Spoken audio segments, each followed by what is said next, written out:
magandang hapon po mga farmers. Ayan. Dito po dati tumira aking magulang. Itong farm po na ito. Ayan, may mga palaisdaan. Nagpapakain po doon. Tilapia. Ayan. At sa paligid po nito, marami po mga tanim na gulay. Tapos meron po mga baka po doon.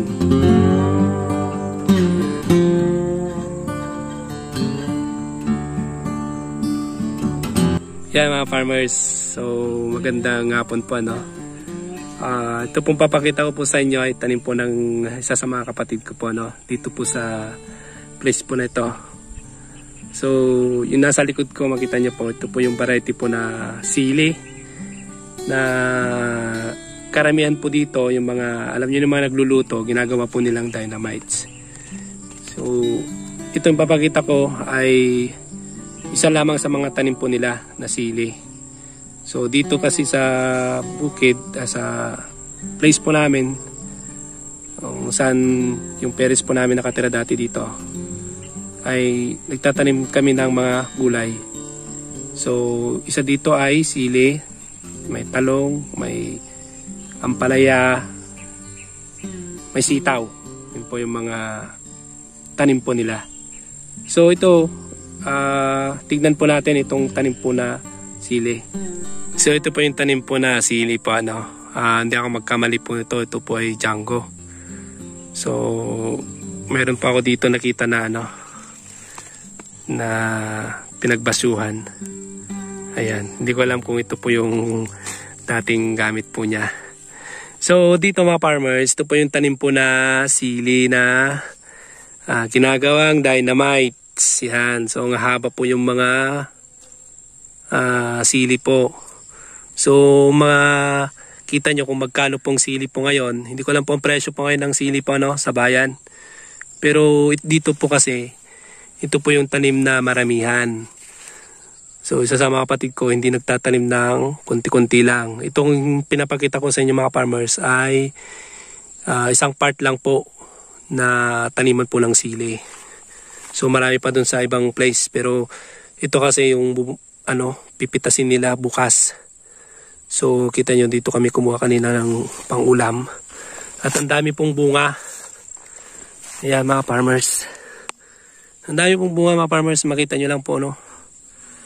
Ayan. So dito sa sili na ganito no, hindi po maiwasan yung may mga sakit ano. Although ang dami niyang bunga no, meron po yung ganito. Ayan. Namamatay po siya mga farmers. May sakit po. Although pinitas na kanina yung bunga niya kasi mamamatay na nga siya. May mga part niya namamatay. Pero sa dami po nito, kahit pa isa-isa lang yan, okay na yan. Yan. Huwag lang dumami po yung mga matay po mga farmers na puno ng sili. So ang dami po. Ayan. Ito minsan natsatsamba niya sa ano, sa presyo nito. Minsan ang umabot po nito ay ano, 80, ganun po, 60 isang kilo po. Depende ho. Pag wala po talagang sili, umabot pa ng ano, mga 100 o mahigit. Pag wala pong supply mga farmers. So, ang dami yung bunga talaga. Makita nyo yung bawat puno. Talagang hitik na hitik ang bunga niya mga farmers. Yan.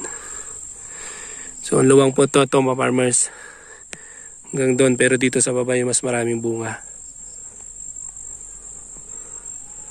Dami po, no? Yan. Kung nasa 120 or 150 isang kilo, for sample lang, mga farmers, ano? Jackpot ka na sa ganitong, ano, siling ang daming bunga. Sa diskarte po nito, no, mga farmers, ma-share ko lang. Kung makita nyo, no, madamo siya, pero hindi ganong kalakihan yung mga damo. Ang tama lang maliliit. So, ang diskarte nito ay basta maliliit po yung ano niya. Medyo malinis po dito sa gitna niya. Kung makita nyo, wala talagang matangkad na damo. Ano lang siya, naka-level lang siya. Maliliit. So, eto ang style po nila. based na lang sa nakita ko. Mamimitas sila ngayon, pipitasin to. At every 2 to 3 days, kasi hindi naman nila mapipitas lahat yan. Mamimitas na naman sila kasi ito maluwang eh. Itong part na binakita ko po sa inyo ay ito lang po yung konti lang part na po na to. Marami po kasi silang tanim. So kapag ganito na magdi-December, mahal po ang mga gulay sa atin. So ito, November pa lang, ay kumikita na siya. Hanggang siguro abot ito mga December. Ayos pa rin. Basta may bunga pa rin siya mga farmers. Hanggang bunga to. Yun yung kikitain na ito. Ayan, dami oh. Sarap po mamitas mga farmers. Mga farmers, sinishare lang po natin ito para po sa mga gusto pong magtanim po ng mga sili, mga gulay po ano. At yung pag-harvest po dito ay ang ganda nga no. Twice a week siguro mag-harvest sila para sa tanim ng mga sili. So ayan mga farmers, nandito lang po. Sa muli po. Bye-bye.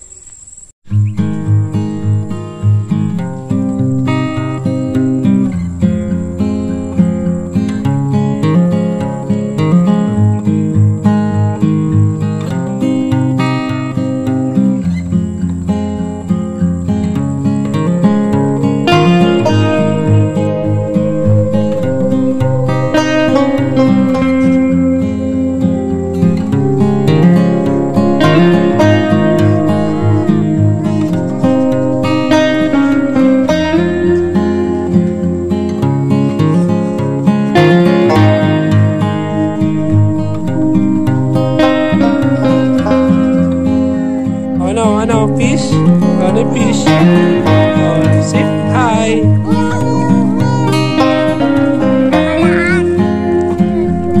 Bilangin mo ang yan.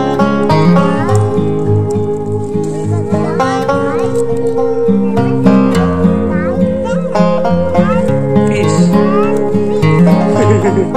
10 fish. Ang galing 10 fish.